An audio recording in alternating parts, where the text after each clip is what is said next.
أعوذ بالله من الشيطان الرجيم. الله لا إله إلا هو الحي القيوم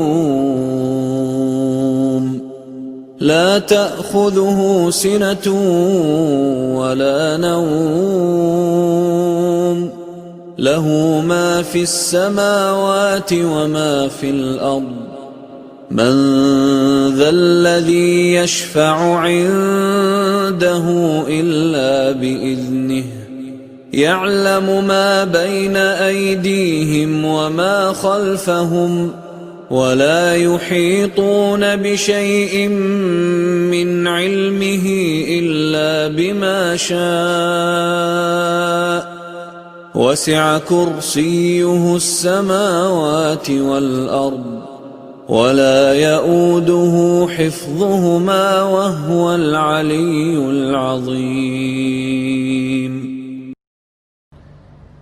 فاتحة.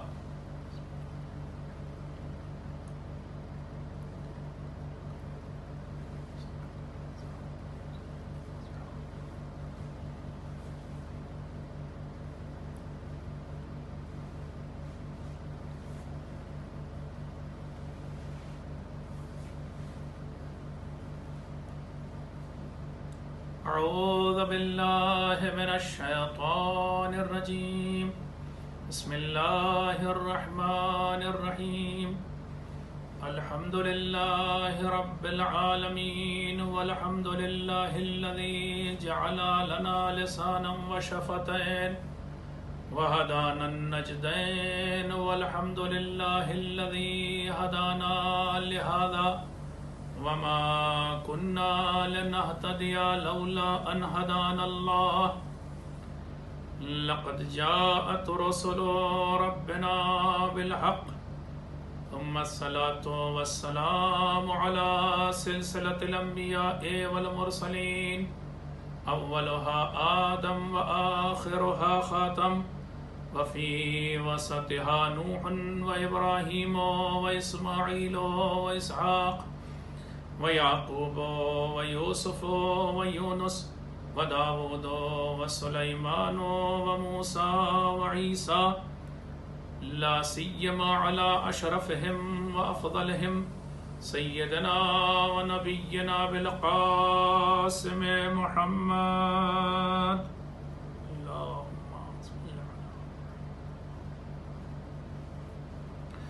وعلى أهل بيته الطيبين الطاهرين الذين أذهب الله عنهم الرجس وطهرهم تطهيرا.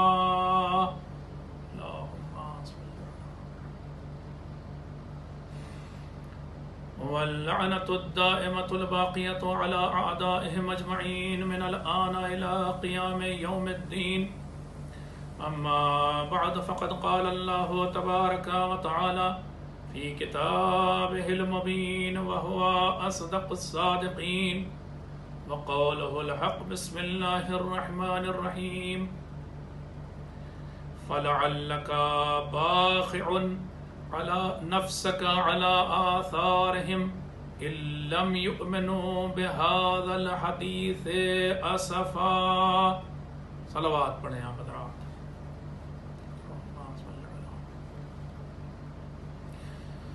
سورہ کہف کی آیت نمبر 6 ہے کہ جسے میں نے عنوان قرار دیا ہے.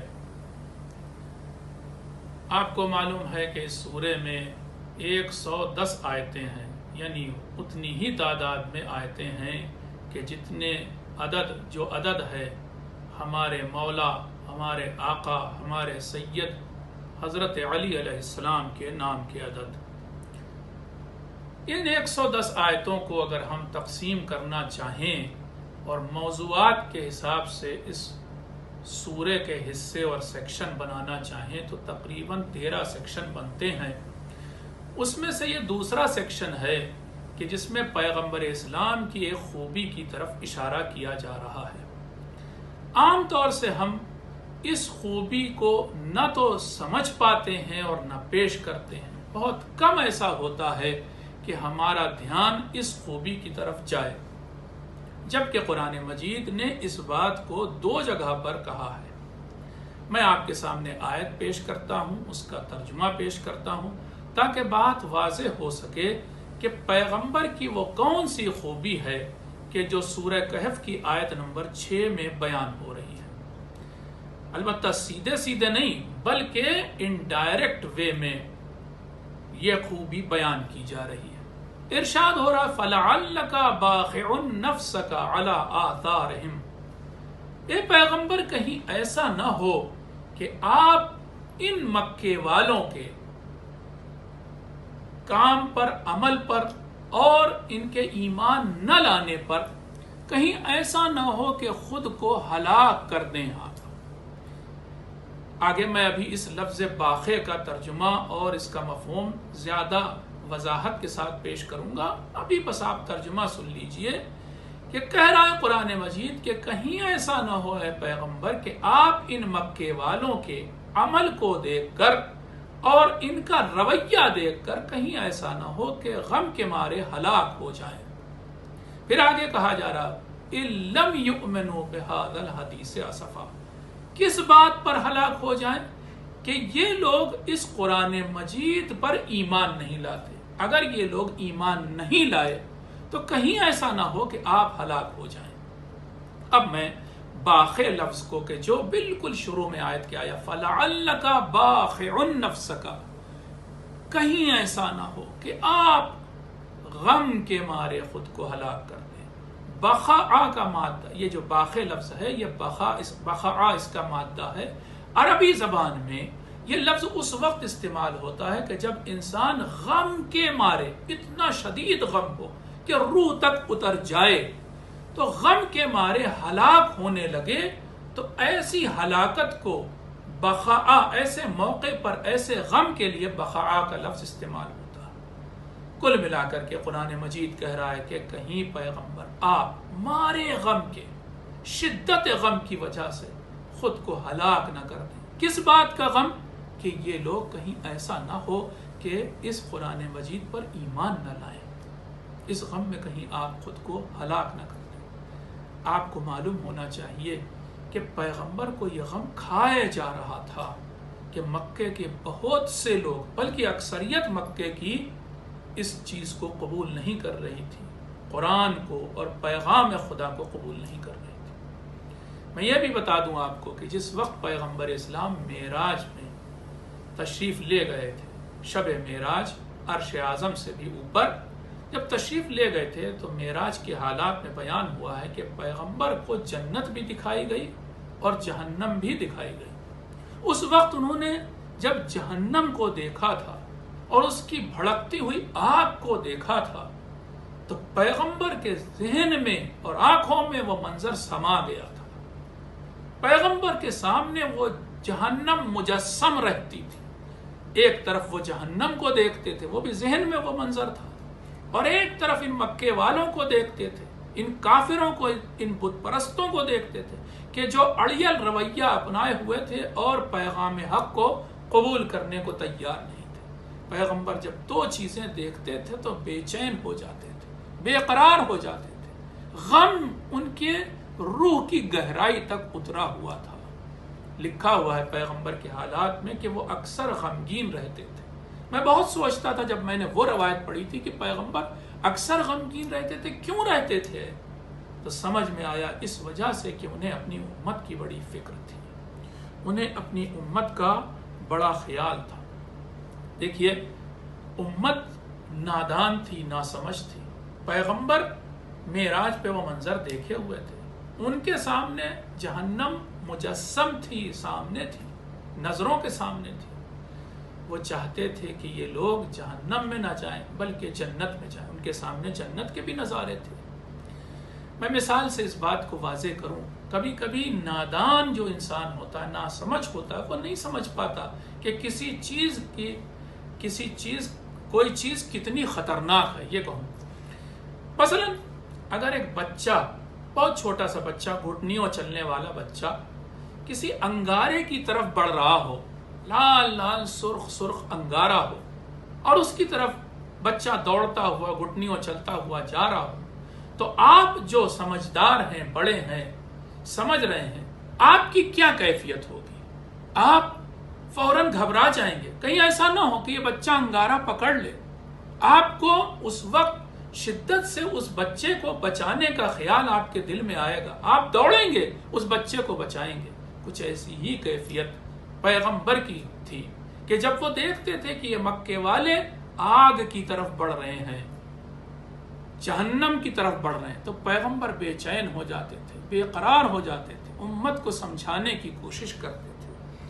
آئیے میں آپ کے سامنے وہ دوسری آیت بھی پڑھتا ہوں کہ جس میں پیغمبر کے بارے میں یہی بات کہی گئی ہے۔ وہاں کہا جا رہا ہے، وہ سورہ شعراء کی آیت نمبر 3 ہے، اور اس میں ارشاد ہو رہا ہے لَعَلَّكَ بَاخِعٌ نَفْسَكَ أَلَّا يَكُونُوا مُؤْمِنِينَ، کہیں ایسا نہ ہو پیغمبر کہ آپ مارے غم کے خود کو ہلاک کر دیں صرف اس وجہ سے کہ یہ لوگ ایمان نہیں لاتے، کہیں یہ غم آپ کو کھا نہ جائے۔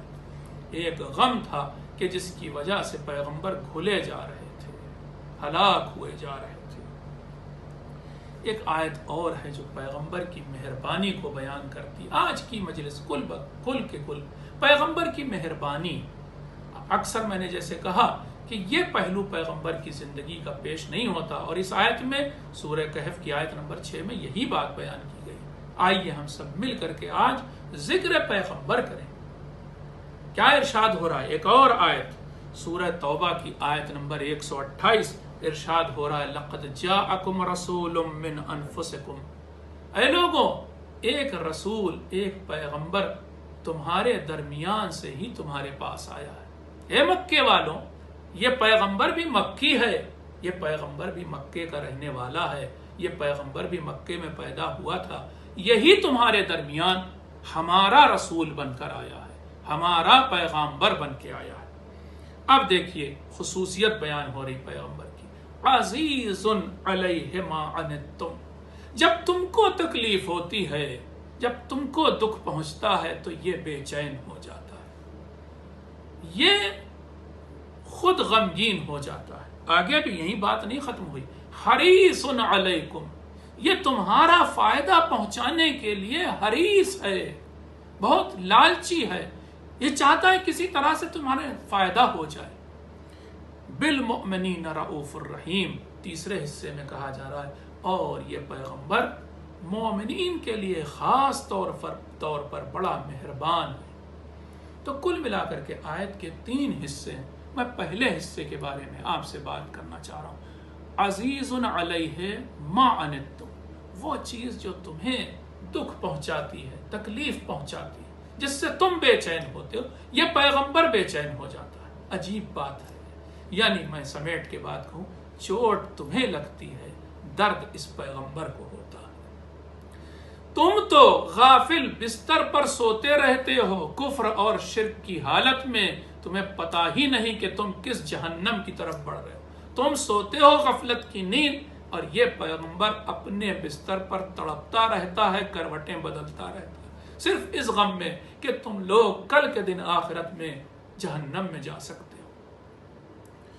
تم خطرے کی طرف بڑھتے ہو، تم ایک گڈھے اور کھائی کی طرف بڑھ رہے ہو جس کا نام جہنم ہے، اور یہ پیغمبر تمہیں بڑھتا ہوا دیکھ رہا ہے۔ اس کے سامنے سارے منظر آنکھوں کے سامنے ہے، اس کے سامنے قیامت کا منظر ہے، یہ دیکھ رہا ہے کہ تم کس خطرے کی طرف بڑھ رہے ہو، اس لیے یہ بے چین ہے، یہ تمہیں بچانا چاہتا ہے۔ آپ سوچئے، کبھی ہم نے پیغمبر کے بارے میں ایسا سوچا کہ ہمارا پیغمبر مومنین کے لیے نہیں، کافروں کے لیے کتنا مہربان تھا، ان کے لیے کتنا بے چین رہتا تھا، ان کے لیے کتنا بے قرار رہتا تھا۔ لیکن افسوس ہے عزیزوں، اور اس میں ہماری بھی غلطی ہے۔ پہلے میں یہ بتانا چاہتا ہوں، مجھے افسوس اس بات پر ہوتا ہے کہ جو نبی کافروں اور بت پرستوں اور غیر مسلموں کے لیے اتنا زیادہ بے چین اور بے قرار رہتا تھا، اسی نبی کا کارٹون بنایا گیا اس دنیا میں، اسی نبی کو یہ کہا گیا نعوذ باللہ، توبہ توبہ، کہ وہ دہشت گرد ہے، اس کا کارٹون بنایا گیا، اور اسی نبی کی باتوں کو مس کوٹ کر کے، غلط طریقے سے بیان کر کے یہ بتایا گیا نعوذ باللہ کہ وہ نبی جھگڑالو تھا، لڑنے کو تیار رہتا تھا، جنگجو تھا، اسے جنگ کرنے کا بڑا شوق تھا۔ عزیزوں، یہ ہماری کمی ہے کہ ہم ان آیتوں کو آج تک غیر مسلموں کو پڑھ کر سنا ہی نہیں سکے کہ ہمارا نبی تمہارے لیے کتنا بے قرار رہتا تھا، اسے تمہاری کتنی فکر تھی، وہ تمہارے لیے فکر مند رہتا تھا۔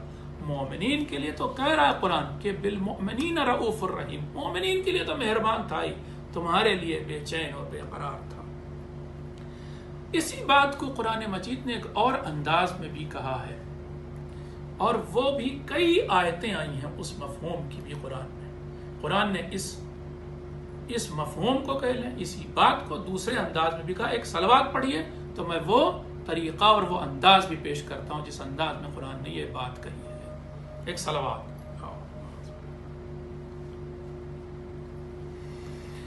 قرآن نے یہ کہا کہ پیغمبر اپنے کام میں کتنا مہو ہوتے تھے۔ کون سا کام؟ تبلیغ کا کام، قرآن مجید کے پیغام کو پہنچانے کا کام، آیات قرآن کو پہنچانے کا کام۔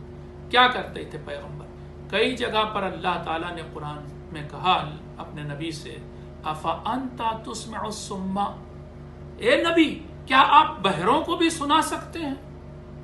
اس جملے کا مطلب آپ سمجھے، یعنی پیغمبر کوشش کرتے تھے کہ وہ انسان کے جو قبول نہیں کر رہا ہے ایمان کو، اس کو بھی بار بار پیغام کو سنائے، میسج کو سنائے، یہاں تک کہ وہ قبول کر لے۔ اتنی بار سناتے تھے اور اتنی کوشش کرتے تھے کہ اللہ تعالیٰ کہتا تھا کیا آپ بہرے کو سنانا چاہتے ہیں؟ یعنی جس کے کان پر پردہ پڑا ہوا اس کو آپ کیسے سنائیں گے؟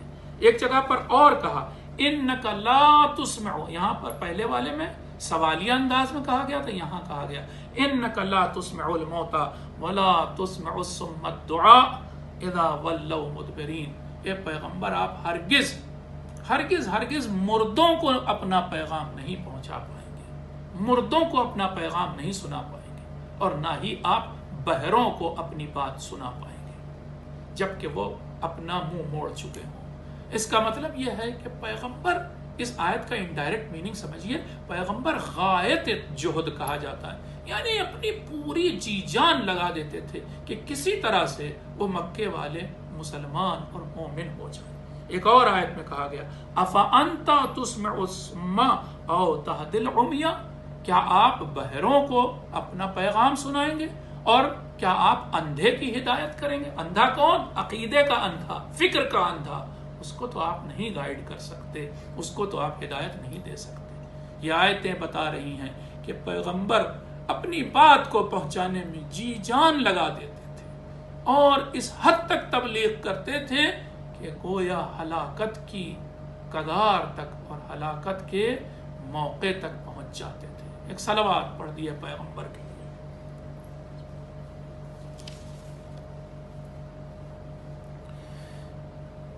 پھر اسی بات کو کہ پیغمبر اپنی امت کا کتنا خیال رکھتے تھے، وہ امت کے جس میں کفار اور مشرکین کی تعداد زیادہ ہے، اکثریت انہی کی ہے۔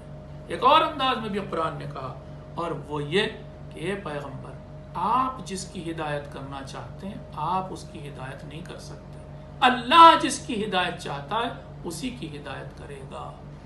ان آیتوں سے بھی کئی آیتیں ہیں، میں ایک دو آیتیں آپ کے سامنے بطور تبرک پڑھتا ہوں۔ انک لا تہدی من احببت ولکن اللہ یہدی من یشاء، اے پیغمبر آپ اس شخص کی ہدایت نہیں کر سکتے کہ جسے آپ چاہتے ہیں، جسے آپ پسند کرتے ہیں، جسے آپ چاہیں اسے سیدھے راستے پہ نہیں لگا سکتے، اللہ ہے کہ جو ہدایت دینے والا ہے۔ پھر ایک جگہ پر کہا لیس علیک ھداھم، اے پیغمبر آپ کو تو یہ کام ہی نہیں دیا گیا تھا، آپ تو اپنے کام سے آگے ایک قدم رکھ رہے ہیں، آپ کی ذمہ داری نہیں تھی، آپ کی ذمہ داری صرف پیغام کو پہنچانا تھا، آپ کو یہ ذمہ داری نہیں دی گئی تھی کہ انہیں راہ راست پر لگا بھی دیں۔ کہہ رہا ہے قرآن لیس علیک ھداھم، آپ کی یہ ذمہ داری نہیں کہ آپ ان کی ہدایت کریں، ولیکن اللہ یہدی من یشاء، لیکن اللہ ہے کہ جو ہدایت دیتا ہے۔ اس سے بھی یہ معلوم ہوا کہ پیغمبر لگ جاتے تھے، کوشش کرتے تھے کہ وہ اپنی بات کو لوگوں کو سمجھا دیں، اور جب وہ نہیں سمجھتے تھے آپ کیفیت سمجھنے کی کوشش کیجئے کہ کس قدر بے چین ہوتے ہوں گے جب ایک طرف دیکھتے ہوں گے کہ جہنم کی آگ ہے اور ایک طرف یہ اللہ کی مخلوق ہے، یہ کل کو جہنم میں چلی جائے گی۔ اس لیے پیغمبر جو رحمت للعالمین تھا بے چین ہو جاتا تھا، بے قرار ہو جاتا تھا۔ یہی وجہ ہے عزیزوں کہ پھر جن کے دلوں میں اس پیغمبر نے ہدایت کا چراغ جلا دیا وہ پھر جان چھڑکنے لگے اس نبی پر۔ ایک واقعہ میں آپ کے سامنے پیش کرتا ہوں۔ واقعہ کب کا ہے؟ صلح حدیبیہ کے موقع۔ آپ کو معلوم ہے پیغمبر اپنے ساتھیوں کے ساتھ مکہ آنا چاہتے تھے اور وہاں پر عمرہ انجام دینا چاہتے تھے، مگر مشرکین مکہ نے ان کو واپس کر دیا اور نہیں داخل ہونے دیا مکے میں۔ مکے کے باہر ایک جگہ حدیبیہ تھی جہاں پر بہت بحث کے بعد ایک صلح پر بات ٹھہری کہ صلح کر لی جائے، اور وہ صلح نامہ لکھا گیا اور اس صلح کو صلح حدیبیہ کہا جاتا ہے۔ اس صلح حدیبیہ کے موقع پر مشرکین مکہ کی طرف سے ایک شخص آیا کہ جس کا نام تھا عروہ ابن مسعود، اور وہ پیغمبر سے بات کرنے آیا۔ وہ بت پرست تھا۔ ادھر پیغمبر کے ساتھی موجود تھے پیغمبر کی خدمت میں۔ جب عروہ صلح نامہ لکھ گیا اور واپس گیا مشرکین مکہ کے پاس، بت پرستوں کے پاس، تو اس نے جا کر کے کہا کہ میں وہ منظر دیکھ کے آ رہا ہوں اور وہ میری نظروں کے سامنے محمد کی وہ تصویر ہے کہ جو تم نے نہیں دیکھی۔ لوگوں نے پوچھا کیا؟ کہا میں نے بہت سے بادشاہوں کو دیکھا ہے، میں نے قیصر روم کے اور میں نے سلطان حبشہ کی شان و شوکت دیکھی ہے، مگر جیسی شان و شوکت میں نے محمد کی دیکھی ویسی کسی کی نہیں دیکھی۔ میں اپنی انہی دو آنکھوں سے دیکھ کر آ رہا ہوں کہ جب محمد نے وضو کیا تو ان کے وضو کے پانی کے قطروں کو ان کے ساتھیوں نے جمع کر لیا اور ایک قطرہ پانی زمین پر نہیں گرنے دیا، اسے تبرک بنا لیا اپنے لیے۔ یہ ہے محمد کا مقام اور محبوبیت۔ اور پھر فرماتے ہیں کہ اگر محمد کا ایک، اس نے کہا، عروہ نے کہا کہ اگر محمد کا ایک بال زمین پر گر گیا تو ان کے ساتھیوں نے، ان کے اصحاب نے وہ بال بھی تبرک کے طور پر اٹھا لیا۔ آپ سوچیں کتنا محبوب پھر ہو گیا۔ یہ خاص بات تھی پیغمبر کی کہ اگر ذرا بھی زمینہ فراہم ہوتا تھا تو پیغمبر وہاں پر چوٹ کرتے تھے اور اس انسان کو اپنا بنا لیتے تھے، اور پھر جو انسان پیغمبر کا گرویدہ ہوتا تھا وہ پھر پیغمبر کا ہی ہو کے رہ جاتا تھا۔ مولا علی علیہ السلام کا ایک قول ہے، میں آپ کے سامنے پیش کرتا ہوں۔ یہ ساری چیزیں عام طور سے مجلسوں میں نہیں آتی ہیں، لیکن جیسی وصف اور جیسی توصیف مولا علی کر سکتے ہیں پیغمبر کی، کون کر سکتا ہے؟ امیر المومنین علیہ السلام فرماتے ہیں نہج البلاغہ میں پیغمبر کے بارے میں، اب یہ پیغمبر اس دنیا سے جا چکے ہیں، ان کی وصف و توصیف فرما رہے ہیں طبیب دوار بطبہ قد احکما مراہمہ۔ وہ طبیب تھا، طبیب آپ سمجھتے ہیں ڈاکٹر، حکیم، دوا دینے والا، علاج کرنے والا۔ پیغمبر کو کیا کہہ رہے ہیں مولا؟ کہہ رہے ہیں وہ طبیب تھے۔ طبیب دوار، دو طرح کے طبیب ہوتے ہیں۔ ایک طبیب وہ ہوتا ہے کہ جو اپنے مطب میں بیٹھتا ہے، جو مریض آیا اس کو دیکھتا ہے، معائنہ کرتا ہے اور اسے دوا دیتا ہے۔ یہ ایک طبیب ہے جو مطب میں بیٹھتا ہے، یہ اس کے پاس جو آئے گا اس کا علاج کرے گا۔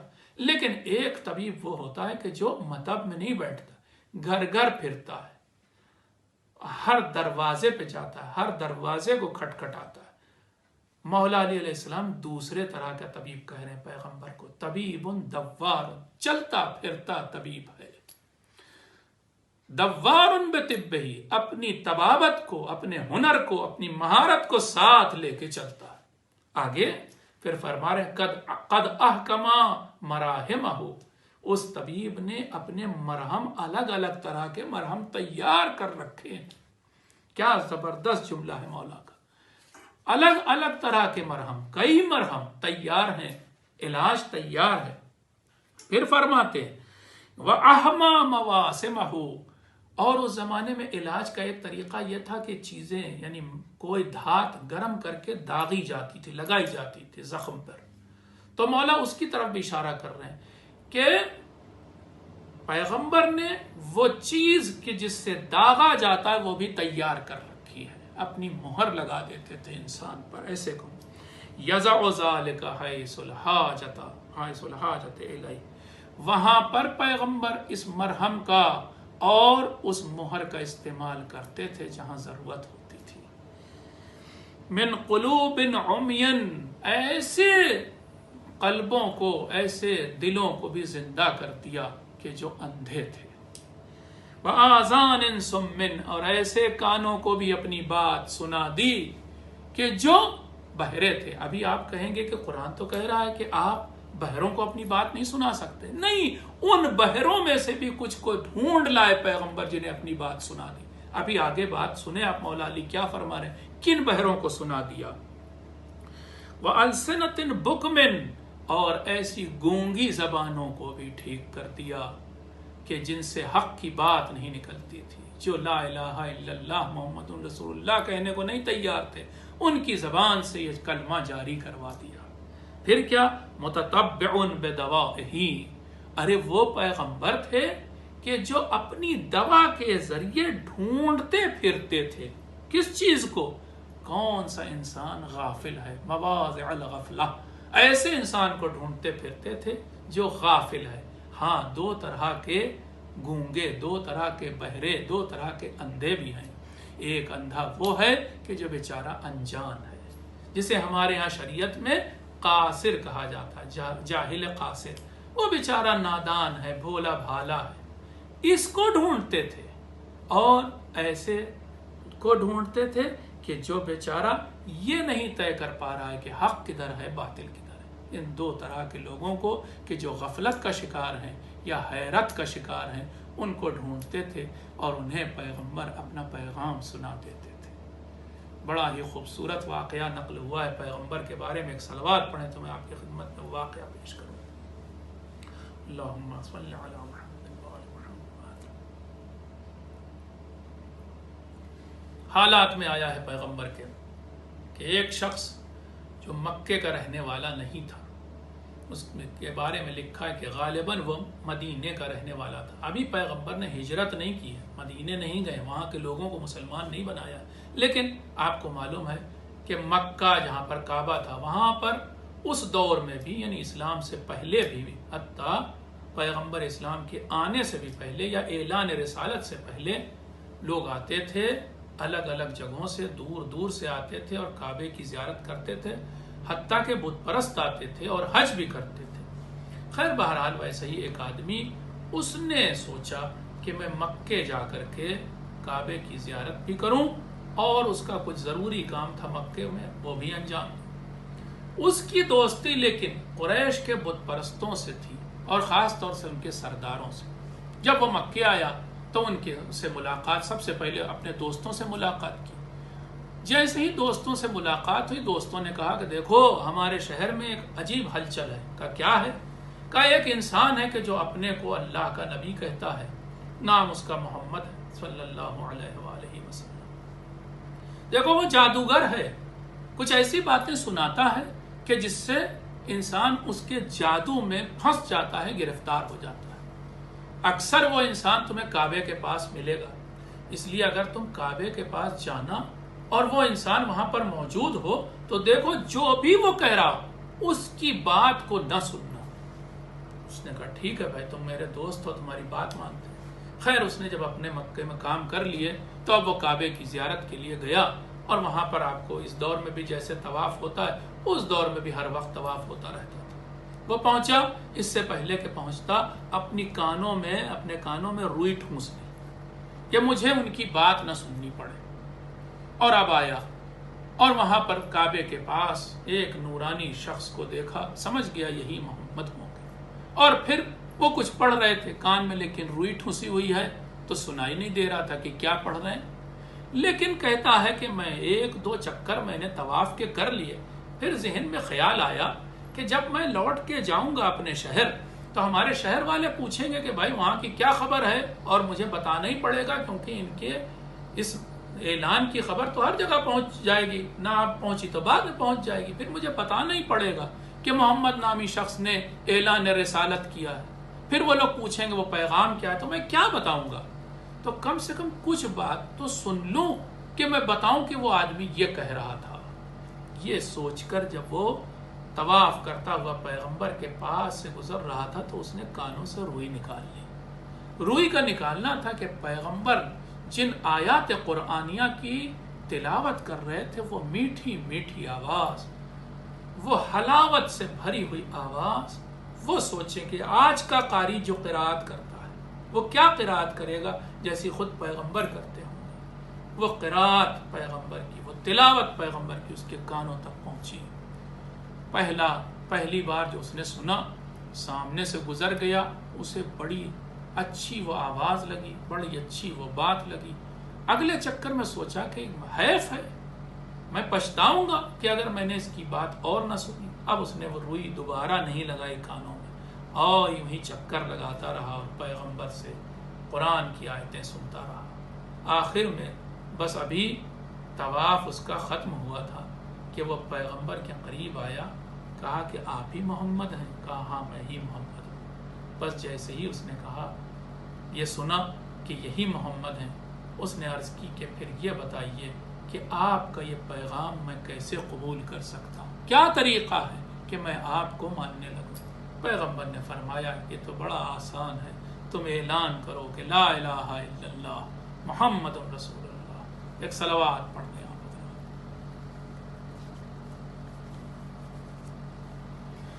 تو یہ محبوبیت اللہ نے اپنے نبی کو دی تھی۔ کیسے محبوب بنے آپ کو معلوم ہے، قرآن کی آیت ہے اس بارے میں، اور وہ بھی عام مومنین کے بارے میں ہے۔ تو آپ سوچیں جب عام مومنین کے بارے میں یہ آیت ہے تو پھر پیغمبر کے بارے میں بدرجہ اولا یہ آیت ہوگی، اور پیغمبر کے اندر یہ اثر بدرجہ اولا ہوگا۔ میں آیت پڑھتا ہوں آپ کے سامنے، ارشاد ہو رہا ان الذین آمنوا وعملوا الصالحات سیجعل لهم الرحمن ودا، جو لوگ ایمان لاتے ہیں اور نیک عمل کرتے ہیں، اللہ ان کی محبت دوسروں کے دلوں میں ڈال دیتا ہے۔ تو آپ سوچئے کہ جو ایمان لاتے ہیں اور نیک عمل کرتے ہیں ان کی محبت ڈال دی جاتی ہے، تو جو مرکز ایمان ہو، جو منبع ایمان ہو، جو جس کے اندر سے ایمان پھوٹ رہا ہو، اس کی محبت کس قدر لوگوں کے دل میں جاتی ہوگی اور کس قدر لوگوں پر اثر کرتی ہوگی۔ یہ راز ہے کہ جس کی وجہ سے آپ سمجھ لیں کہ پیغمبر مقبول تھے۔ ایک جگہ پر امیر المومنین نہج البلاغہ میں فرماتے ہیں، یہ کلمات قصار یعنی نہج البلاغہ کا تیسرا حصہ، اس میں ایک جگہ فرماتے ہیں خالط الناس مخالطۃ، فرماتے ہیں کہ تم لوگ جب لوگوں سے ملاقات کرو، اب یہ دیکھیے عام لوگوں سے امیر المومنین کہہ رہے ہیں، تو اب سوچئے پھر پیغمبر کیا رہے ہوں گے۔ امیر المومنین فرما رہے ہیں کہ جب تم لوگوں سے ملو چلو، ملاقات کرو، تو اس طرح سے ملاقات کرو کہ ان متم معہا بکو علیکم، اگر تم مر جاؤ تو وہ تم پر روئیں، اور وَإِنْ عِشْتُمْ، اگر ان کے بیچ تم زندہ رہو، حنُّوا إِلَيْكُمْ، تو وہ تم سے ملاقات کرنا چاہیے۔ پیغمبر سوچئے کیا رہے ہوں گے۔ ہاں آج ان کو اس دنیا سے گئے 1400 برس سے بھی زیادہ ہو گیا، لیکن آج بھی اتنی طاقت ہے اس نبی میں کہ مدینے تک لاکھوں نہیں کروڑوں کھینچتے چلے جاتے ہیں۔ وہ محبت کہاں سے آئی؟ وہ اسی سے آئی کہ پیغمبر نے اپنی زندگی امت کے لیے وقف کر دی۔ جب تک پیغمبر تھے ان سے لوگ ملنا چاہتے تھے، دور دور سے آتے تھے اور کہتے تھے ہم آپ سے ملاقات کرنا چاہتے ہیں۔ ایک واقعہ نقل ہوا ہے تاریخ میں آپ کے سامنے واقعہ پڑھتا ہوں، آپ پہلے صلوات پڑھ دیجیے۔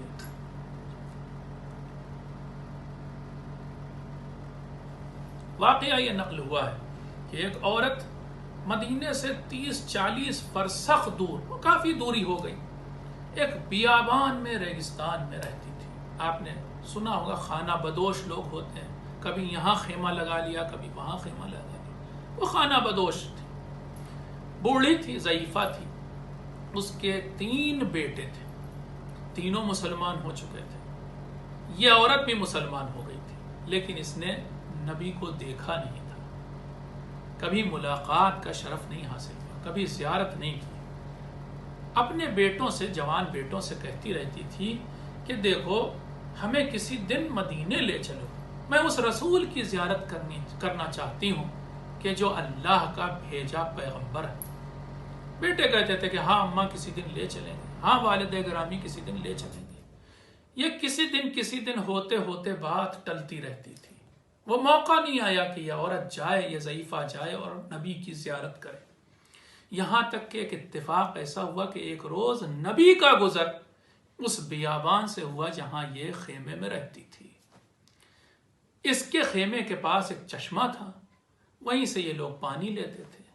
پیغمبر آپ کو معلوم ہے اس دور میں جب سفر کیا جاتا تھا تو تھوڑی دور پہ آج بھی پانی کی ضرورت ہوتی، لوگ ایسے راستوں سے سفر کرتے، بلکہ راستے ایسے بنائے جاتے تھے کہ جن پر راستے میں کنویں پڑے یا پھر کوئی جھرنا ہو۔ تو بہرحال پیغمبر راستے سے جب گزر رہے تھے اس کنویں پر پہنچے۔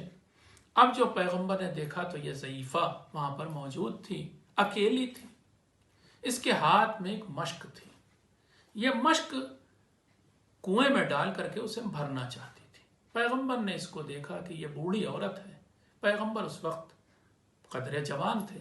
پیغمبر نے کہا کہ اگر تو اے ضعیفہ اجازت دے تو میں تیرے لیے یہ پانی کھینچ دوں۔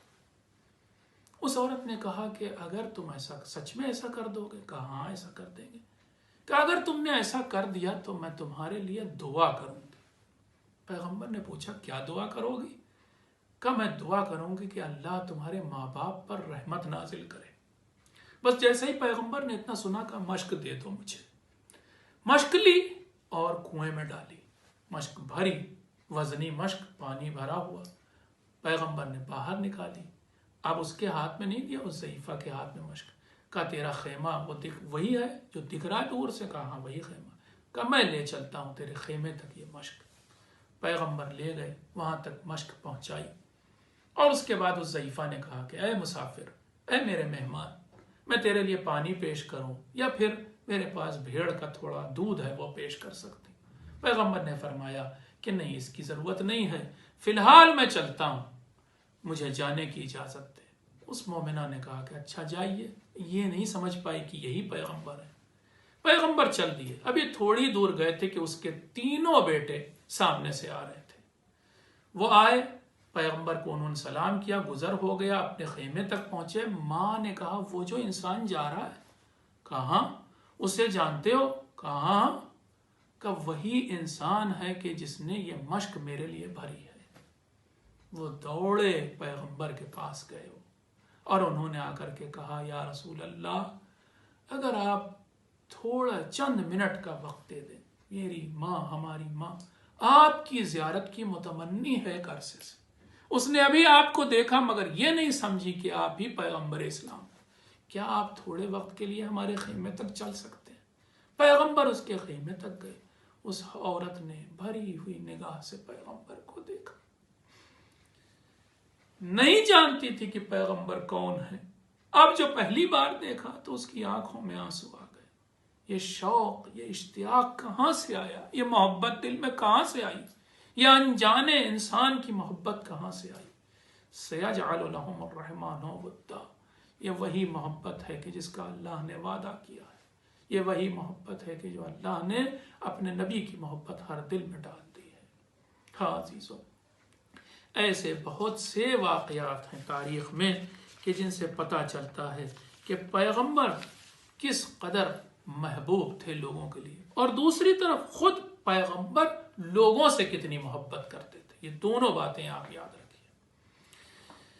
عام طور سے ہم لوگ یہ سمجھ بیٹھتے ہیں کہ اسلام یعنی خشونت کا مذہب، یعنی توبہ توبہ لڑائی جھگڑے کا مذہب۔ آج تو ایسے ہی پیش کیا جا رہا ہے اسلام، لیکن یہ واقعات میں آپ کے سامنے اس لیے پیش کر رہا ہوں کہ آپ دوسروں کو بتائیں کہ نہیں، جیسا تم کہتے ہو یا جیسا تم سمجھتے ہو ویسا اسلام نہیں ہے۔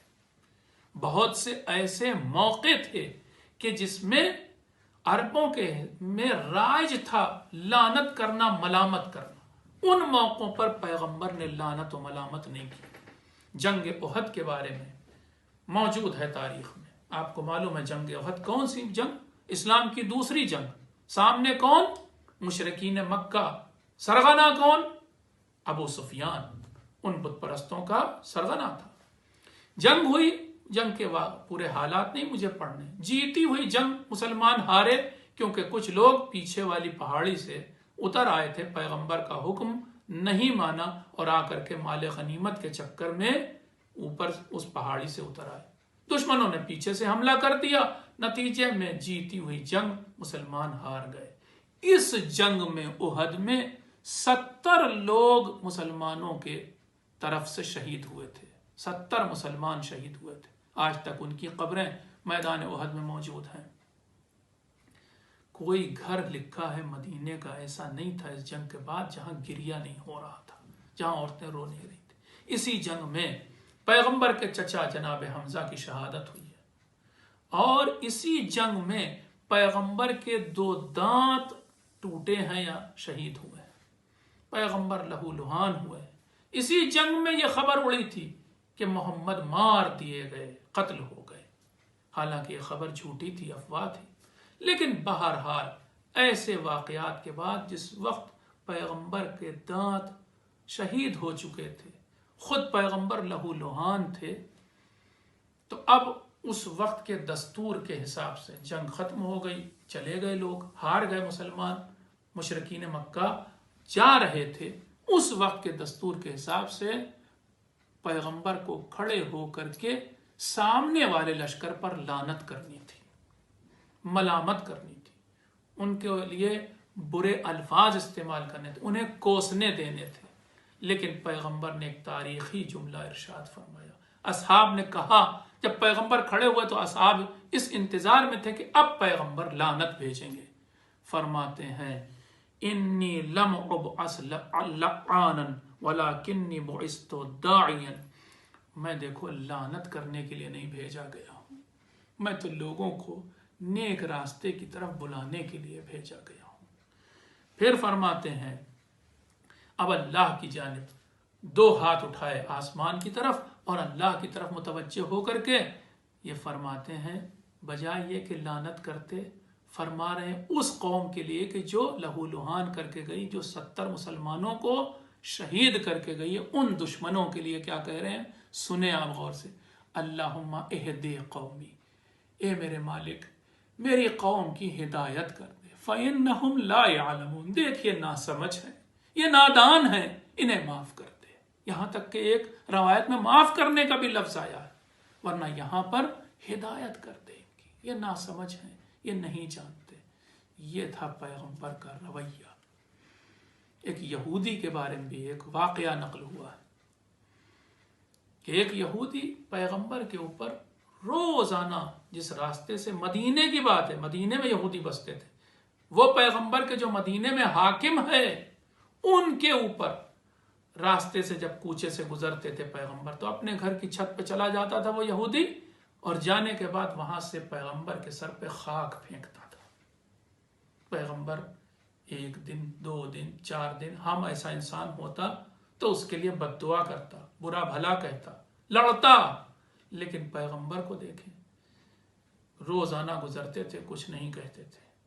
پھر دیکھا کہ 3-4 دن ہو گئے، یہ خاک، یہ غبار ان کے سر پہ نہیں پھینکا جا رہا. پیغمبر نے پوچھا میں جب یہاں سے گزرتا تھا تو وہ یہودی میرے سر پر خاک پھینکتا تھا. ارے وہ یہودی کہاں ہے؟ لوگوں نے بتایا کہ وہ بیمار ہے. پیغمبر نے کہا کہ پھر مجھے بتاؤ اس کا گھر کہاں ہے، میں اس کی عیادت کروں گا. پیغمبر اس کے گھر تشریف لے گئے عیادت کے لیے. عجیب لفظ ہیں روایت کے. جیسے ہی اسے پتا چلا کہ وہی شخص کے جس کے اوپر میں خاک پھینکتا تھا وہ میری عیادت کو آیا، اس نے اپنی ماں سے کہا ماں میرے چہرے پر کوئی کپڑا ڈال دو، میرے اندر اتنی تاب نہیں ہے، میں شرمندہ ہوں اس شخص سے، میں کیسے سامنا کروں گا، میں دیکھ نہیں پاؤں گا اس شخص کو، اس لیے میرے چہرے پر تم کپڑا ڈال دو. ماں نے ویسے ہی کیا، کپڑا ڈال دیا. پیغمبر وارد ہوئے. پیغمبر نے پوچھا تیرا حال کیسا ہے؟ اس نے کہا یا رسول اللہ اپنے چہرے سے یہ رومال ہٹاؤں گا نہیں جب تک کہ آپ وعدہ نہ کیجئے کہ آپ مجھے یہ طریقہ بتائیں گے، وہ طریقہ بتائیں گے کہ جس سے میں آپ کا مذہب اور دین اختیار کر سکوں۔ پیغمبر نے فرمایا بڑا آسان ہے، تو اپنی زبان سے کہے لا الہ الا اللہ محمد رسول اللہ۔ اس یہودی نے فوراً لا الہ الا اللہ محمد رسول اللہ کہا اور مسلمان ہو گیا۔ ایک صلوات پڑھ دیجیے آپ حضرات۔ یہ وہ پیغمبر تھا کہ جس کی بات ہم کر رہے ہیں آپ سے۔ اسی پیغمبر نے عیسائیوں کے ساتھ کیا سلوک کیا۔ عیسائیوں کے بارے میں لکھا ہے کہ جب عیسائی پیغمبر سے ملنے آئے تھے، پورا وفد آیا تھا، کئی لوگ آئے تھے، معلوم ہوا پیغمبر کو کہ یہ حضرت عیسیٰ علیہ السلام کے ماننے والے مشرک تھے نا، عیسیٰ کو خدا مانتے تھے نا، خدا کا بیٹا مانتے تھے۔ ہم آپ ہوتے تو کیسے پیش آتے؟ لیکن ذرا پیغمبر کو دیکھیے، حالات میں لکھا ہے کہ جیسے ہی پیغمبر کو پتا چلا، اپنی ابا اپنی دوش سے اتاری اور ان عیسائیوں کے لیے بچھا دی زمین پر، اور انہیں لا کر کے اپنے مہمانوں کو اس ابا پہ بٹھایا۔ یہ پیغمبر کس کے ساتھ کر رہے ہیں؟ جو مسلمان بھی نہیں۔ کیوں؟ اس لیے کہ پیغمبر کا دل دھڑکتا ہے ان کے لیے، پیغمبر بے چین رہتے ہیں ان کے لیے۔ یہ ساری ضیافت، یہ ساری خاطر، یہ ساری آؤ بھگت اس لیے کہ شاید یہ پیغام سن لیں، شاید یہ پیغام حق کو قبول کر لیں، شاید یہ اللہ کا راستہ اپنا لیں۔ یہ تھا ہمارا نبی۔ عزیزوں، اس کی روح کو شاد کرنے کے لیے ایک زور سے صلوات پڑھ دیجیے۔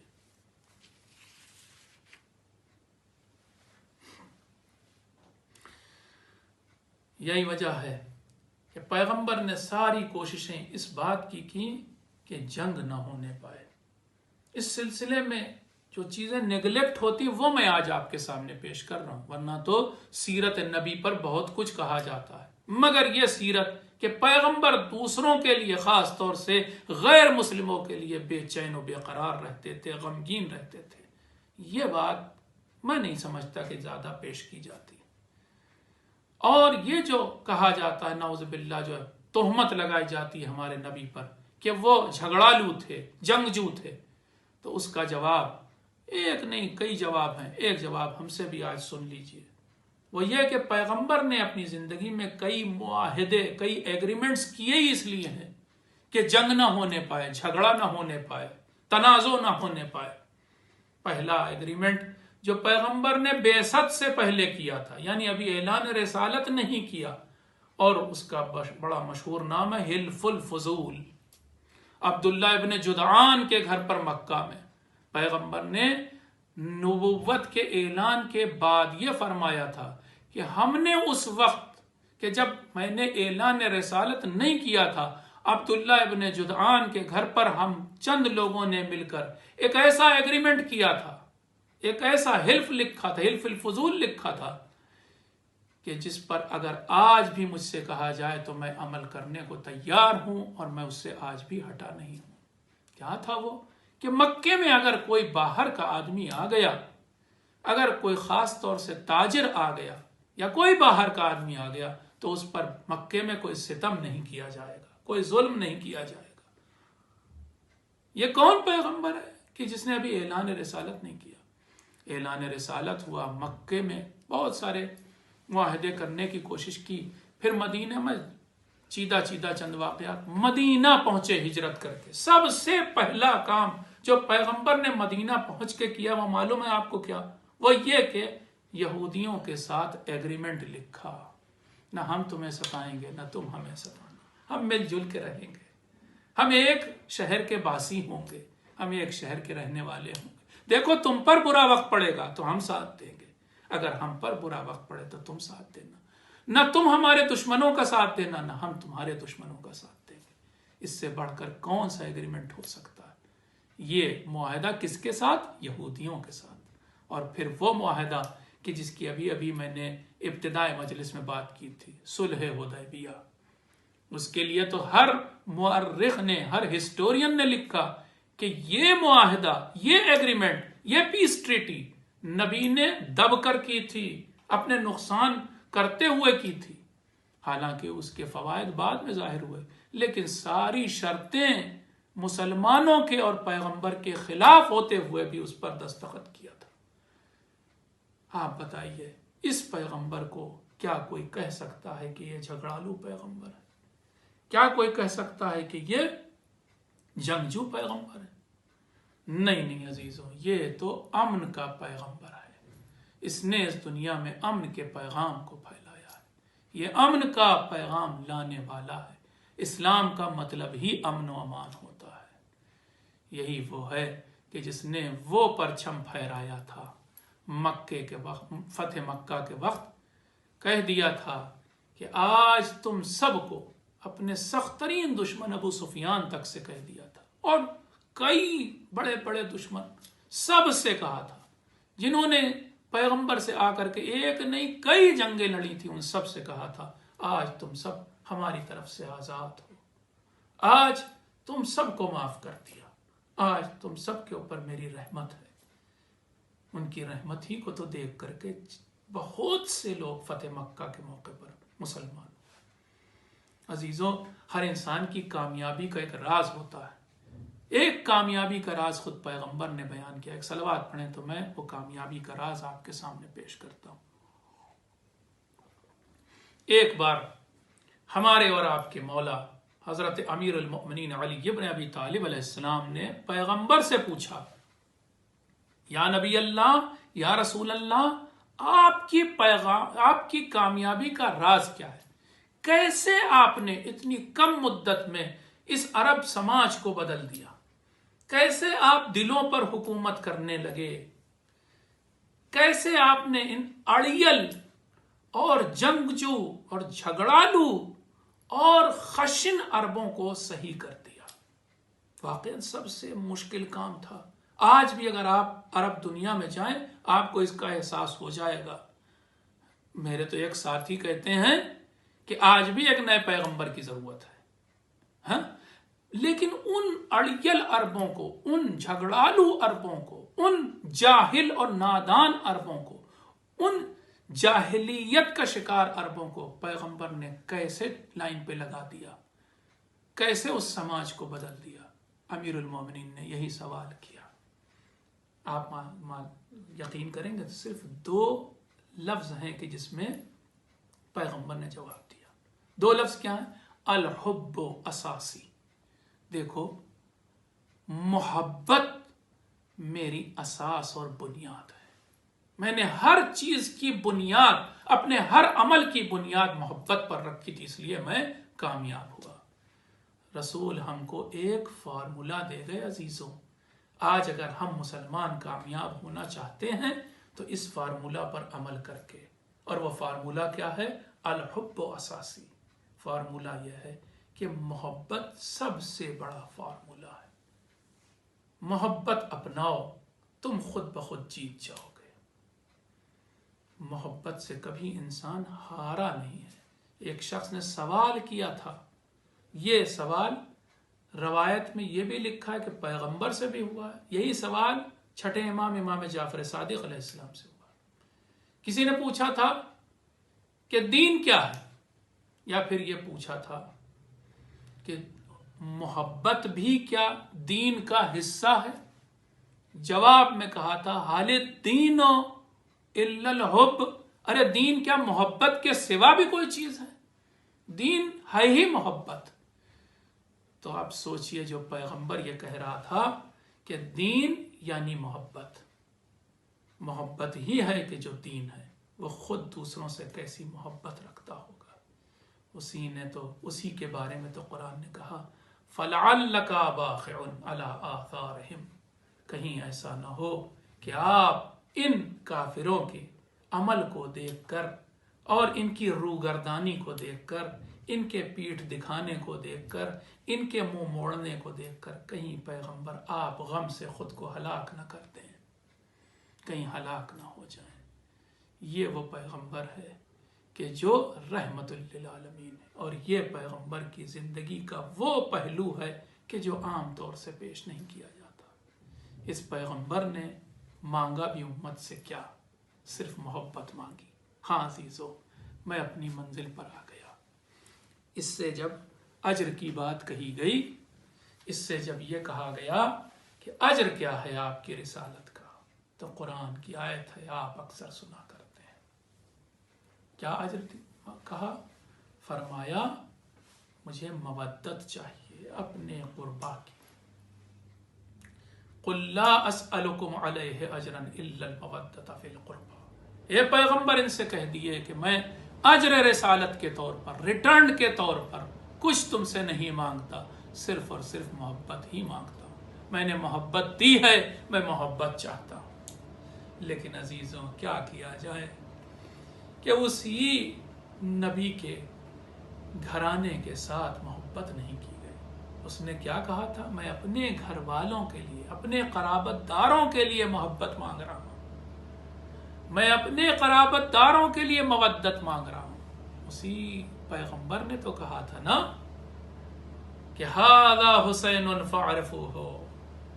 مکے کی اور مدینے کی گلیاں تھیں، حسین دوش پر سوار تھے، گلی میں لوگ دکھے، مسلمان دکھے.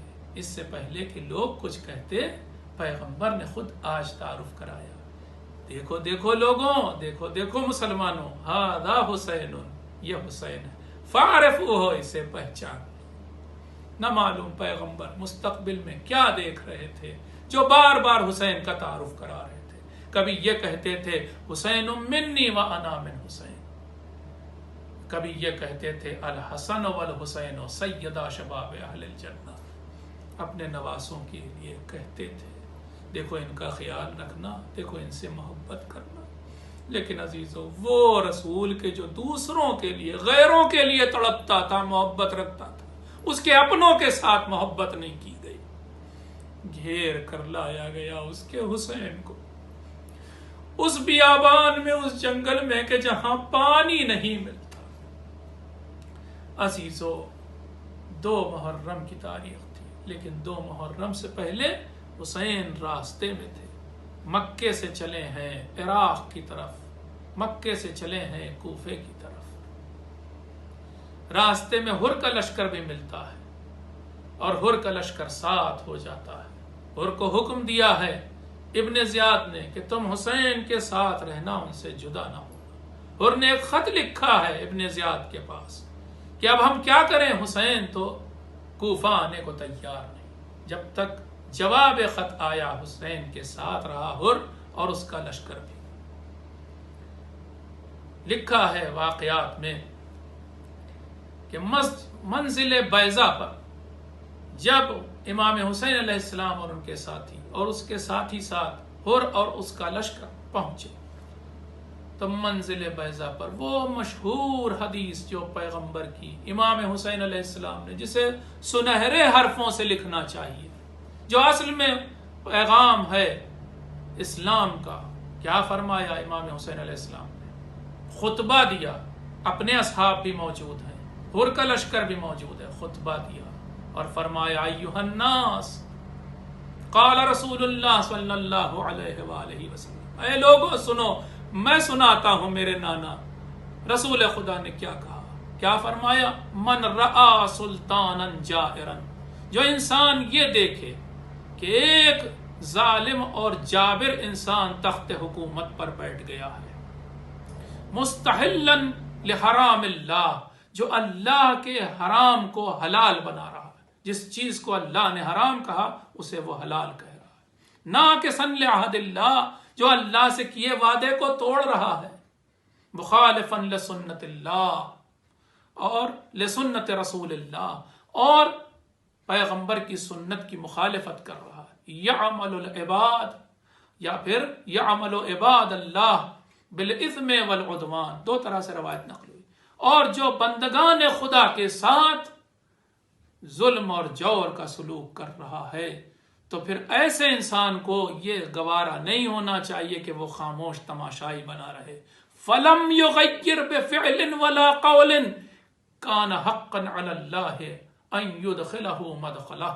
اگر وہ ٹس سے مس نہیں ہوا، اگر اس نے کوئی آواز نہیں بلند کی، مخالفت کی اس جابر اور ظالم بادشاہ کے خلاف، تو پھر یاد رکھو کہ اس کا ٹھکانہ جہنم ہوگا، اللہ اسے جہنم میں ڈال دے گا۔ یہ ہے اسلام کا پیغام، یہی پیغام ہے کہ جو حسین کو مدینے سے نکال کر مکے تک اور مکے سے نکال کر کوفے تک لے جا رہا ہے۔ حسین برداشت نہیں کر سکتے ظلم کو، حسین برداشت نہیں کر سکتے ایک ایسے بادشاہ کو، ایک ایسے حاکم کو کہ جو ظالم اور جائر ہو۔ ان کے نانا نے منع کیا تھا۔ یہ ہے تعلیم اسلام کہ جو حسین کو لے کے آئی ہے۔ ہاں عزیزوں، یہاں پر حر نے یہ تقریر سنی، صبح ہوئی، اور صبح کے وقت اسی منزل پر امام حسین علیہ السلام اور تمام ساتھیوں نے، یہاں تک کہ حر اور اس کے لشکر نے بھی امام کے پیچھے نماز فجر ادا کی۔ کیا خوبصورت وہ صبح رہی ہوگی۔ ابھی تو سارا گھرانہ بھرا ہوا ہے، ابھی تو یہ منظر ہے کہ دشمن بھی ساتھ میں نماز پڑھ رہے ہیں۔ چلے اب اس منزل سے امام حسین علیہ السلام آگے بڑھتا ہے قافلہ، اور بڑھتے بڑھتے ایک منزل وہ آتی ہے کہ جہاں پر ابن زیاد کا قاصد آ جاتا ہے، اور قاصد لا کر کے خط حر کے حوالے کرتا ہے۔ افسوس کی بات یہ ہے، روایت کی لفظیں ہیں عزیزوں، کہ جب وہ قاصد آیا تو اس نے حر کو سلام کیا، حسین سامنے کھڑے تھے، حسین کو سلام نہیں کیا۔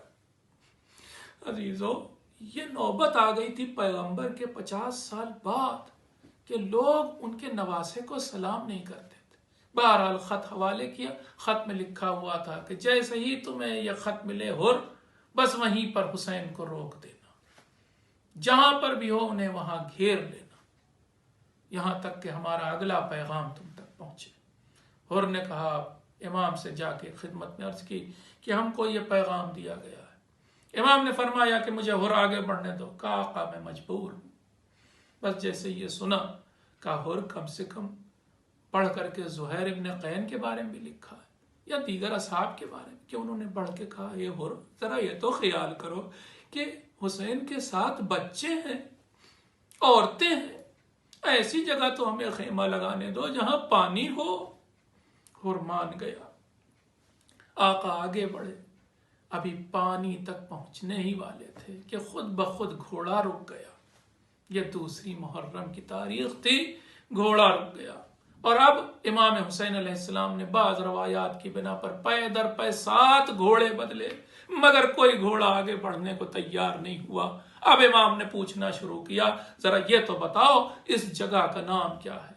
کسی نے کہا کہ اس جگہ کا نام غازریہ ہے۔ امام نے فرمایا کوئی اور نام بھی ہے؟ کسی نے کہا کہ اس جگہ کا نام نینوا ہے۔ کہا کوئی اور نام بھی ہے؟ کہا اس کا ایک نام شط فرات ہے۔ کہا کوئی اور نام بھی ہے؟ کہا اس کا ایک نام کربلا ہے۔ بس جیسے ہی اتنا سنا، حسین نے ایک تاریخی جملہ کہا، ارض و کرب و بلا، یہی وہ جگہ ہے کہ جو کرب اور بلا کی جگہ ہے، یہی وہ سرزمین ہے کہ جو کرب و بلا کی زمین ہے۔ اور اتنا کہتے ہی امام نے ایک جملہ فرمایا، وہ جملہ یہ تھا کہ یہی وہ جگہ ہوگی کہ جہاں پر ہمارے خیمے لگائے جائیں گے، یہی وہ جگہ ہوگی کہ جہاں پر ہمارے گود کے پالے گھوڑوں سے گریں گے، اور یہی وہ جگہ ہوگی کہ جہاں پر ہمارا خون بہایا جائے گا۔ یہ کہہ کر کے حسین گھوڑے سے اتر گئے، اپنے ساتھیوں کو حکم دیا، اے عباس، اے زہیر، اے مسلم ابن اوسجا، ارے یہیں پر ہمارے خیمے نصب کر دو۔ روایت کی لفظیں ہیں، خیمے نصب ہو رہے تھے کہ ایک بار پھر سے ابن زیاد کا پیغام پہنچتا ہے۔ پیغام یہ ہے کہ دیکھو ہرگز ہرگز حسین کو پانی کے پاس خیمے نہ لگانے دینا۔ اب فوج نے آ کر کے کہا، حسین ہم آپ کو یہاں خیمہ نہیں لگانے دیں گے، ہم آپ کو یہاں خیمہ نہیں لگانے دیں گے۔ جیسے ہی اتنا کہا، ارے حسین کا شیر بفر گیا، اور بفر کر کے کہا، کس کی ہمت ہے کہ جو ہمارے خیمے یہاں سے ہٹائے؟ اتنا جو حسین نے منظر دیکھا، سمجھ گئے کہ آج شیر بفر گیا ہے، آج ابو الفضل العباس کو غیظ آ گیا ہے۔ فوراً دوڑے ہوئے خیمے میں گئے، بہن زینب سے کہا اے زینب آج میرا شیر بفر گیا، میں چاہتا ہوں کہ تم اسے قابو میں کرو۔ بھیا کیا بات ہے؟ پوری بات بتائی جناب زینب نے۔ اب امام حسین علیہ السلام سے جناب زینب نے کہا ارے بھیا عباس کو ذرا خیمے میں بھیج دیجئے۔ ادھر گئے، پیغام دیا بہن زینب تمہیں بلاتی ہے عباس۔ عباس نے جیسے ہی یہ لفظ سنا، اب ایک طرف تو سامنے فوج کھڑی ہے، ادھر حکم ہے شہزادی کا، فوراً اپنی تلوار سے خط کھینچا، دیکھو میں یہ خط کھینچ کے جا رہا ہوں، ہرگز کسی کی ہمت نہیں ہونی چاہیے کہ اس خط سے آگے بڑھے۔ یہ کہہ کر کے عباس خیمے میں تشریف لائے، آ کر کے سر جھکایا، ہاتھ جوڑ کے کھڑے ہوئے، اے شہزادی کیا حکم ہے؟ جواب دیا اے عباس تمہیں میرے حق کی قسم، ارے تم خیموں کو فرات کے کنارے سے ہٹا لو، اتنا سننا تھا۔ کہاں تو یہ شیر بھی پھرتا ہوا آیا تھا، لیکن شہزادی کا حکم تھا، سر جھکائے ہوئے خیمے سے نکلے۔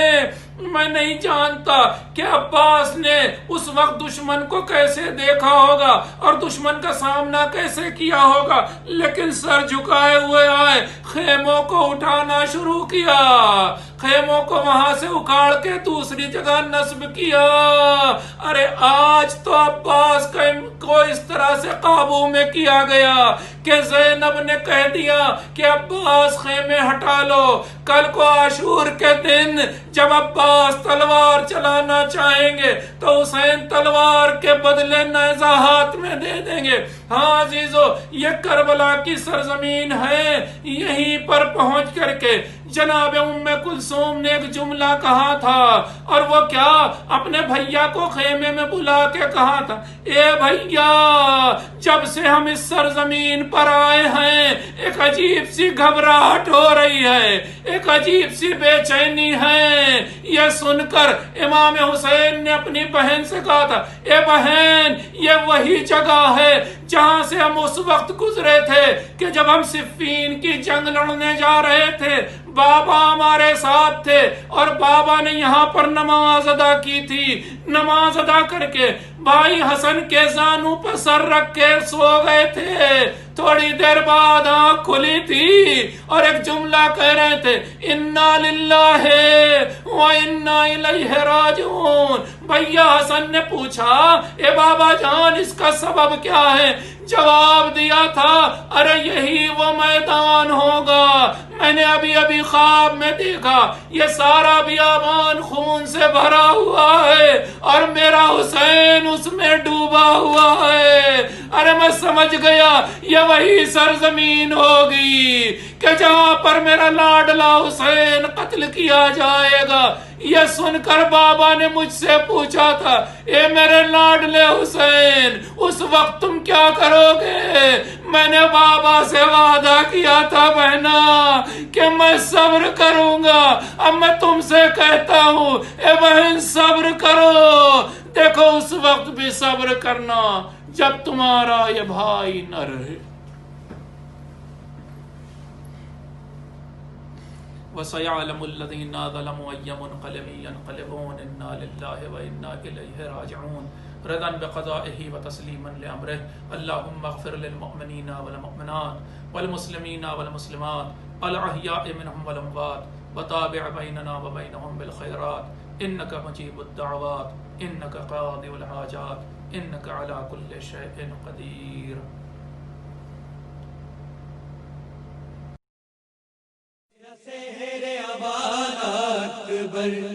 میرا سحر ابال اکبر، میرا سحر ابال اکبر، میرا سحر ابال اکبر۔ زخم دل کے دکھاؤں میں کیسے،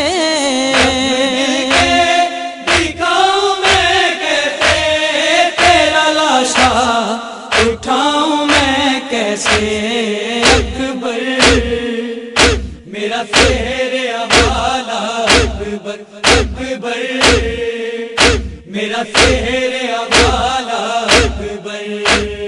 لاش اکبر پہ شاہ جب پہنچے تھام کر بولے تیری فرقت نے علی اکبر آگ دل میں میرے لگا دی ہے، آگ دل کی بجھاؤں میں کیسے، آگ دل کی بجھاؤں میں کیسے، تیرا لاشا اٹھاؤں میں کیسے اکبر، میرا شہر ابالا اکبر اکبر، میرا شہر ابالا اکبر۔ تو ہے کڑیل جوان ہے بیٹا، باپ تیرا ضعیف ہے کتنا، پورے آنکھوں کا ہو گیا رخصت، مجھ کو آتا نہیں نظر خیمہ، لے کے خیموں میں جاؤں میں کیسے، لے کے خیموں میں جاؤں میں کیسے، تیرا لاشا اٹھاؤں میں کیسے اکبر، میرا شہر ابالا اکبر اکبر، میرا شہر ابالا اکبر۔ جس نے 18 سال پالا تھا، کیسے دیکھے بھی وہ تیرا لاشا، تیری شادی کا تھا جسے ارماں، کیسے جھیلے بھی وہ تیرا صدمہ، تیری ماں کو بتاؤں میں کیسے، تیری ماں کو بتاؤں میں کیسے، تیرا لاشا اٹھاؤں میں کیسے اکبر، میرا شہر ابالا اکبر اکبر، میرا شہر ابالا اکبر۔ دیکھ آیا ہے قاصد صغرا، راہ تکتی ہے وہ دکھی بہنا، تجھ کو بیمار نے بلایا ہے، وعدہ صغرا کا کیوں بھلا ڈالا، غم یہ دل سے لگاؤں میں کیسے، غم یہ دل سے لگاؤں میں کیسے، تیرا لاشا اٹھاؤں میں کیسے اکبر، میرا شہر ابالا اکبر اکبر، میرا شہر ابالا اکبر۔ بھائی بہنوں کا ہے عجب رشتہ، جس کا ثانی کہیں نہیں ملتا، رو کے صغرا نے یہ لکھا اکبر، ایک دکھیا کی لاج رکھ لینا، مر گیا تو بتاؤں میں کیسے، مر گیا تو بتاؤں میں کیسے، تیرا لاشا اٹھاؤں میں کیسے اکبر، میرا شہر ابالا اکبر اکبر، میرا شہر ابالا اکبر۔ لطف جینے میں اب کہاں اکبر، دل سے اٹھتی ہے یہ فغاں اکبر، صبح عاشور دی تھی جو تو نے خون رلائے بھی وہ عزاں اکبر، تیری صورت بھلاؤں میں کیسے،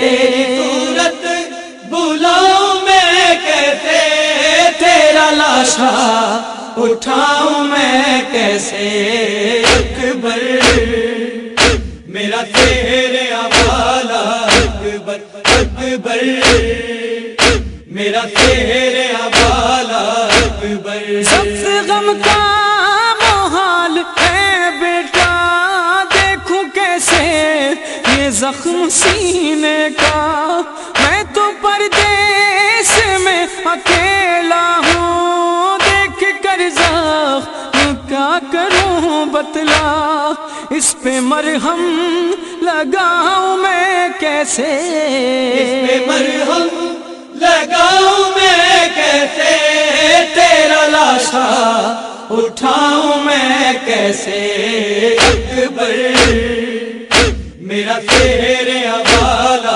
اکبر اکبر میرا تیرے حوالہ اکبر ایسی غربت میں منہ نہیں موڑو میں ہوں تنہا مجھے نہ یوں چھوڑو کیا گزرتی ہے باپ کے دل پر غم زدہ دل کو یوں نہیں توڑو اپنی غربت بتاؤں میں کیسے اپنی غربت بتاؤں میں کیسے تیرا لاشا اٹھاؤں میں کیسے اکبر میرا تیرے حوالہ اکبر اکبر میرا تیرے حوالہ اکبر شادماں یہ دعا ہے خالق سے وقت ایسا کسی پہ نہ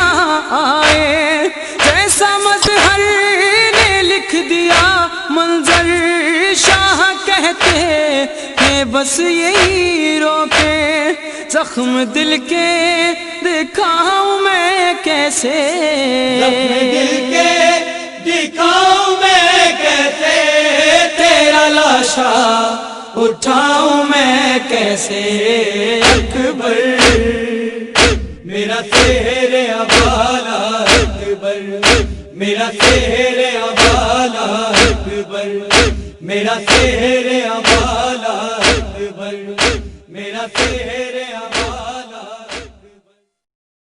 السلام علیک یا رسول اللہ السلام علیک یا نبی اللہ السلام علیک یا علی ابن ابی طالب امیر المؤمنین السلام علیک یا فاطمة الزہرا السلام علیک یا حسن ابن علی السلام علیک یا حسین ابن علی السلام علیک یا علی ابن الحسین السلام علیک یا محمد ابن علی السلام علیک یا جعفر ابن محمد السلام علیک یا موسی ابن جعفر جمیعا ورحمت اللہ وبرکاتہ السلام علیک یا غریب الغرباء یا معین الضعفاء والفقراء یا علی ابن موسی الرضا اطلبنا عند قبرک الشریف السلام علیک یا محمد ابن علی السلام علیک یا علی ابن محمد السلام علیک یا حسن ابن علی جمیعا ورحمت اللہ وبرکاتہ صلی اللہ علیک یا مولانا یا صاحب الزمان السلام علیک یا خلیفۃ الرحمن و یا شریک القرآن و یا امامنا و امام الانس والجان اجل اللہ تعالی فرجک بظہورک انشاء اللہ ورحمت اللہ وبرکاتہ الغوث الامان یا صاحب الزمان الغوث الامان یا صاحب الزمان الغوث الامان یا صاحب الزمان ورحمت اللہ وبرکاتہ بر محمد و آل محمد صلوات اللہ